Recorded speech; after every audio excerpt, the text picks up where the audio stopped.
عشق کرنے والوں کو کبھی عزت نہیں ملتی، عشق کرنے والوں کو کبھی عزت نہیں ملتی۔ عشق کسی سے ہو، عشق کس سے ہے؟ دولت سے، لوگ کہیں گے دولت کا پجاری ہے۔ عشق کس سے ہے؟ کسی عورت سے۔ چھپایا تو اتنا ٹینشن میں آیا کہ گھٹ گھٹ کے مرنے لگا، گھلنے لگا۔ عشق مجازی کی داستانیں پڑھو، عارف رومی نے مثنوی میں کیسے کیسے بیان کی ہے۔ کوئی چھپی ہوئی بات ہے؟ کسی عورت سے عشق ہو گیا، مال سے عشق ہو گیا، کسی مرد سے عشق ہو گیا، دنیا سے عشق ہو گیا، تو چھپایا تو گھٹ گھٹ کر مرا۔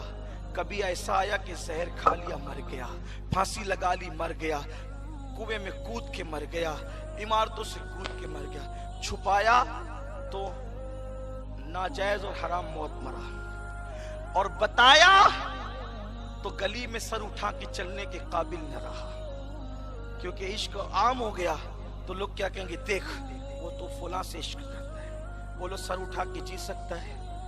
کوئی عشق عزت نہیں دلا سکتا سوائے ایک عشق کے،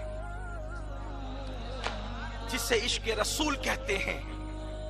عشق رسول کو اگر چھپا لو، عشق رسول کو اگر مت بتاؤ، کسی کو چھپا لو، عشق رسول چھپانے والا اویس بنتا ہے، اور عشق رسول چھپانے والا بلال بنتا ہے۔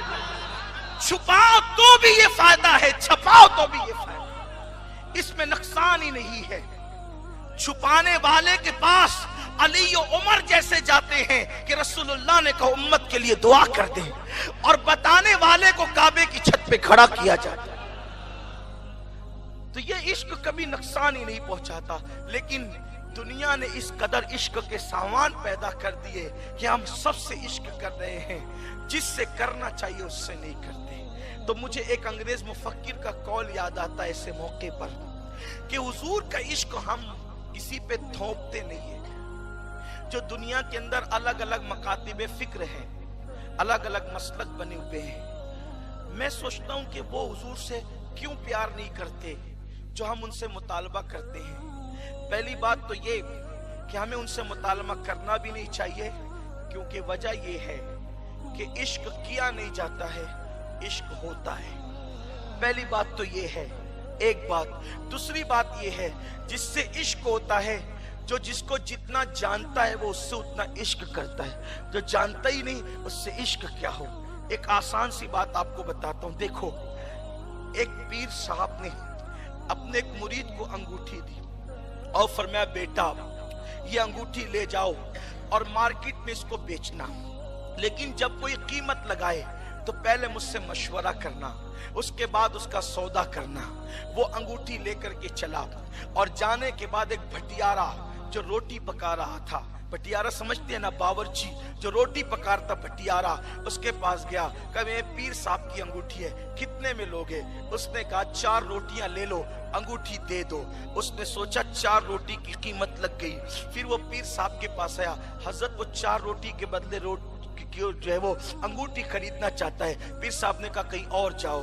پھر اس کے بعد وہ نکلا اور ایک جوہری کے پاس گیا، جوہری جس کو جوہر کی پہچان تھی، یعنی جو سنا، اس کو اپنی زبان میں سناری کہہ لیں، جوہری کے پاس گیا، کہا یہ انگوٹھی کتنے میں خریدو گے؟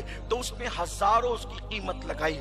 پھر اس کے بعد اس کو حیرت ہوئی کہ بھٹیارا بھی خریدنے والا انگوٹھی اور سنار بھی خریدنے والا انگوٹھی، اس نے 4 روٹی کی قیمت لگائی اور اس نے ہزاروں روپے کی قیمت لگائی، لیکن پیر صاحب نے قید لگائی تھی کہ مجھ سے مشورے کے بغیر نہیں بیچنا۔ جب سنار نے ہزاروں کی بات کہی تو پیر صاحب نے انگوٹھی لے کر کے رکھ لیا اور مسکرا کے کہنے لگے انگوٹھی بیچنا نہیں تھا، صرف تمہیں یہ بتانا تھا کہ اس نے 4 روٹی کی قیمت کیوں لگائی، کیونکہ وہ بھٹیارے کو پتا نہیں تھا کہ انگوٹھی کی قیمت کیا ہے، انگوٹھی کی شان کیا ہے، وہ انگوٹھی کو پہچانتا نہیں تھا۔ اس نے تو اس کا کام تو بھٹیارا پن تھا، بھٹیارے کو کیا پتا کہ کوالٹی کسے کہتے ہیں۔ لیکن اللہ اکبر، جب سنار کے پاس گیا تو وہی انگوٹھی ہزاروں روپے کی اس نے قیمت لگائی، بلا تمثیل، بلا تمثیل۔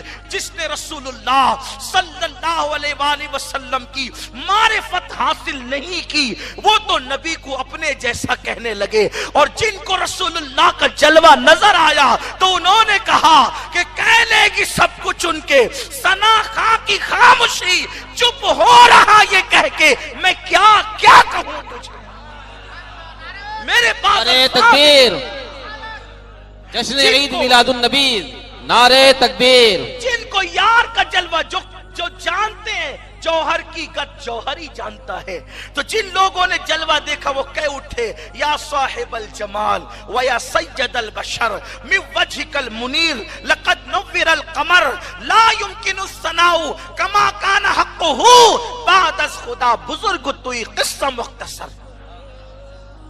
یہ دنیا میں جو مکاتب فکر بنے ہیں، جو ظاہری آنکھوں سے دیکھتے ہیں، وہ بیچارے آج تک اسی میں الجھے ہوئے ہیں کہ میلاد منانا جائز کی ناجائز۔